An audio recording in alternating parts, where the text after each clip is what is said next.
श्री राम जय जय राम, श्री राम जय जय राम। नारायण समारंभां शंकराचार्य मध्यमां अस्मदाचार्य पर्यन्तां वन्दे गुरु परंपरां। श्री गुरुचरण सरोज रज निज मन मुख सुधार, वर्णो रघुबर विमल जस जोदायक फल चार। सच्चिदानंद रूपाय विश्वोत्पत्त्यादि हेतवे, तापत्रय विनाशाय श्री कृष्णाय वयं नमः। भरत वंश के राजाओं का वर्णन सत्संग के क्रम में आज जो है तीसरे दिन की कथा में भरत वंश के राजाओं का वर्णन है। श्री शुक जी कहते हैं, श्री शुकोवाच भरतस्यात्मजा सुमतिर नामाभितो यमुहवनवाओ। हे राजन परीक्षित, भरत का पुत्र सुमति की वृद्ध सेवा नाम की पत्नी से देवाजित का असुरी से देवद्युम्न और देवद्युम्न का धेनुमति से परमेष्ठी नाम का पुत्र हुआ। परमेष्ठी का सुबरचला से प्रतीह नाम का पुत्र हुआ। इस प्रतीह ने ज्ञान प्राप्त करके लोगों को आत्मविद्या का उपदेश दिया। प्रतीह की सुबरचला रानी से 3 पुत्र, एक प्रतिहर्ता, दूसरा प्रस्तोता और तीसरा उद्गाता पैदा हुए। प्रतिहर्ता की स्तुति रानी से अज और भूमि नाम के पुत्र हुए। भूमि की ऋषि कुल्या में उद्गीत हुआ, उसका देवकुल्या में प्रस्ताव हुआ। प्रस्ताव को नियुक्त से विभु हुआ। विभु की रथ से पृथ्वेण, उसका आकृति से नक्त की ध्रुव नाम की पत्नी से गय नाम का पुत्र हुआ। यह भगवान का कलांश अवतार था। उसने यज्ञों द्वारा देवों और भगवान को प्रसन्न किया। यह महाराज भरत की 14वीं पीढ़ी में गय हुआ। गय की गयंती नाम की पत्नी से एक चित्ररथ, दूसरा सुगत, तीसरा अवरोधन। चित्ररथ का सम्राट मरीच का बिंदुमान मधु वीरव्रत हुआ। वीरव्रत के 2 पुत्र, एक मंथु दूसरा प्रमंथ हुए। मंथु का बहुमंत्रष्टा बिरज सत्यजित प्रमुख 100 पुत्र हुए और एक कन्या हुई। बिरज के विषय में श्लोक है, त्रैवतम वंशमिमं बिरजश्चरमोद्भवः अकरोद्यत्यलं कीर्त्यां विष्णु सुरगणम यवा यथा। प्रीवत के वंश में अंत में उत्पन्न बिरज ने जैसे विष्णुदेवों को अलंकृत करते हैं, ऐसे ही उस वंश को अलंकृत किया। जब ऐसे प्रतापी राजा इस संसार में नहीं रहे तो कलयुग के इन अल्पायुजियों के विषय में क्या कहा जाए। अब खगोल का वर्णन हो रहा है। राजोवाच, राजा कहते हैं, तत्रापि प्रीबत रथ चरण परिखात सप्तभि सप्त सिंधो उपकृत्रा। परीक्षित बोले, हे सुखदेव जी, आपने कहा था कि प्रीवत के रथ पहियों के खंडकों से समुद्र बने थे। आपने संक्षेप में सुनाया था, कृपया विस्तार से सुनाइए। श्री सुखवाच, यो वायम दीपहा कुले कमल कोशाभ्यंतर कोशो नियुत योजन विशाला समूह तुलो यथा पुष्कर पत्रम। हे राजन, यह जो भूमंडल रूपी कमल को सप्तद्वीप रूपी कोशों के मध्य में प्रथम जम्बूद्वीप है, वह लक्ष्य योजन विस्तार वाला और कमल के पत्ते के समान गोल है।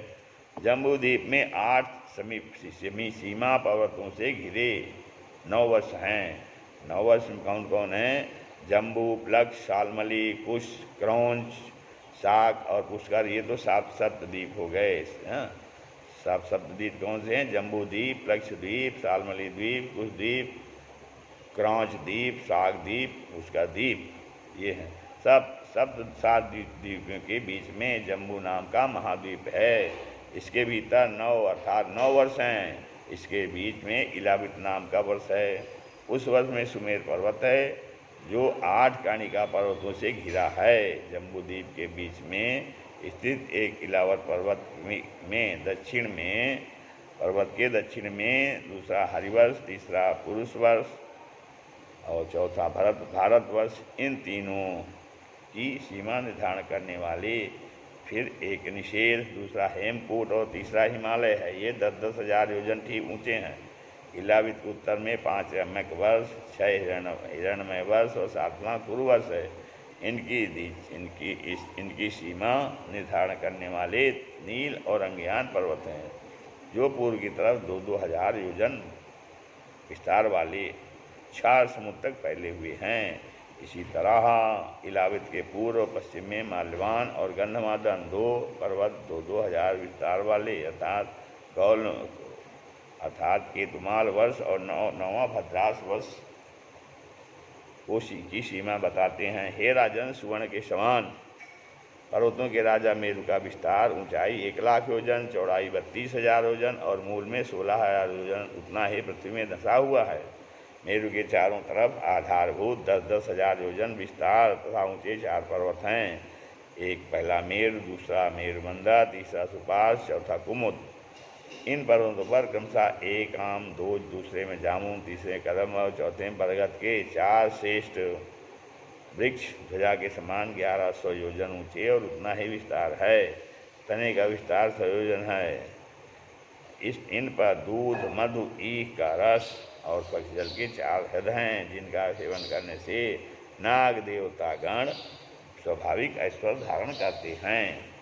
इन चारों पर क्रमशः नंदन, चैत्ररथ, त्रैभाजिक और सुभद्र नाम के उद्यान, देवताओं के उद्यान है। मंदर पर्वत पर 1100 योजन ऊंचे आम के वृक्ष, जिन पर पर्वतों के समान आम के फल हैं, उन फलों के फूटने से भी लाल रस चूता है। उससे अरुणोदा नाम की बड़ी नदी मंदर पर्वत के शिखर पर गिर के इलावित के पूर्व को सींचती है। दूसरा मेरुमंदर का हाथी के समान ऊंचे जामुन के फलों के फूटने से जम्बू नाम की नदी मेरुमंदर पर्वत के शिखर से गिरकर इलावित के दक्षिण भाग को सींचती है।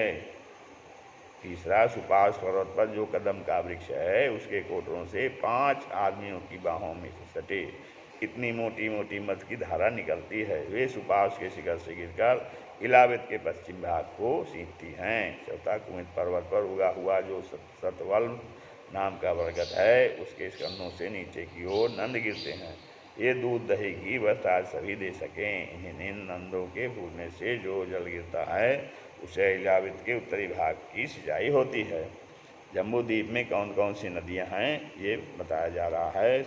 सुखवास सुखदेव जी कहते हैं, तत्र भगवता साक्षात् यज्ञ लिंगस्य विष्णोर्विक्रमतो वामपादांगुष्ठन नख निर्भिन्नोर्ध्वांडकताः। हे राजन परीक्षित, बल के यज्ञ में साक्षात विष्णु भगवान ने जब त्रिविक्रम रूप में दाहिने पैर से पृथ्वी को आक्रांत करके बायां पैर उठाया, तब उसके अंगूठे के नख से ब्रह्मांड कटा का ऊपर का भाग फूट गया। उस छिद्र से बाहर को की जलधार भीतर आ गई। उसे ब्रह्मा जी ने भगवान के चरण धोए। वह भगवतपदी नाम से पुकारी गई, जो हजारों वर्षों बाद स्वर्ग में जाकर गिरी, जिसे विष्णुपदी कहते हैं। यह चंद्रमंडल को पराजित करती हुई मेरु के शिखर पर आकर 4 भागों में पहला सीता, अलकनंदा, चक्षु और भद्रा होकर बहने लगी। सीता पूर्व दिशा में गंधमादन पर्वत पर गिर करके भद्रवास वर्ष को सींचती है और पूर्व के समुद्र में गिर जाती है। दूसरा अलकनंदा मेरु से निकलकर हेमकूट पर्वत पर होती हुई चाणक्य वर्ष में बहती हुई दक्षिण समुद्र में गिरती है। तीसरा चक्ष माल्यवान के शिखर से गिर कर केतुमाल की ऊंचाई सींचती हुई पश्चिम के समुद्र में गिर जाती है।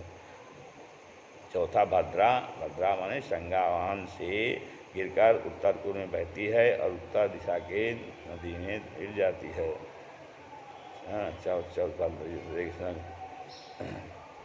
गिर जाती है। चौथा भद्रा संगावान से गिरकर उत्तर पूर्व में बहती हुई उत्तर दिशा के समुद्र में गिर जाती है। इन 9 वर्षों में भारतवर्ष ही कर्म क्षेत्र है, बाकी 8 पूर्ण वर्ष पुण्य क्षेत्र के स्थान हैं। गायन्ति देवा किल गीतकानि धन्यास्तु ते भारत भूमि भागी। गायन्ति देवा किल गीतकानि धन्यास्तु ते भारत भूमि भागे। अब 9 वर्षों का वर्णन कर रहे हैं। श्री सुखदेव जी कहने लगे, हे राजन, एक भद्रास वर्ष में भद्रासवा नामक वर्षपति यहाँ हयग्रीव की पूजा आराधना करते हैं। दूसरा हरिवर्ष है, 9 वर्ष भद्रास वर्ष हरिवर्ष है।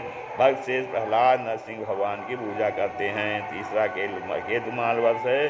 दिन रात के अभिमानी देवता लक्ष्मी का प्रिय करने वाले काम भगवान की पूजा करते हैं। चौथा रम्यक वर्ष है। इस वर्ष में मत्स्य भगवान की पूजा की जाती है। 5वां हिरण्मय वर्ष है।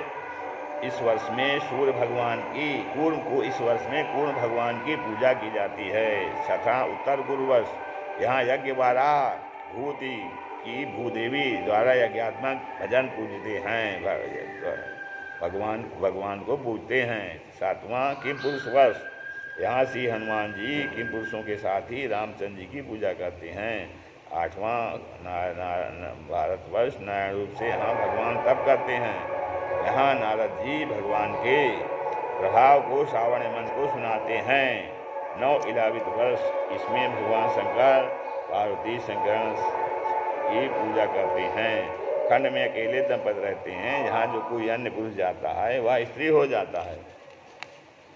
श्री सुखदेव जी कहते हैं, अतः परम लक्षादीनाम प्रमाण लक्षण संस्थान को वर्ष विभाग उपवर्णते।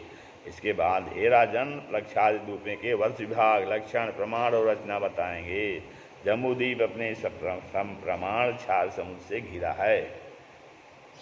जहाँ जम्बू में उतने ही वृक्ष के पेड़ हैं। प्रीवत के पुत्र इस ईदमजीव ने उसके साथ भाग करके अपने पुत्रों में बांटे थे।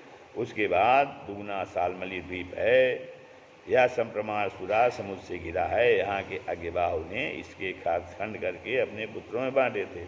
फिर सालमली से दुगना कुछ द्वीप है, यह गिर समुद्र से घिरा है।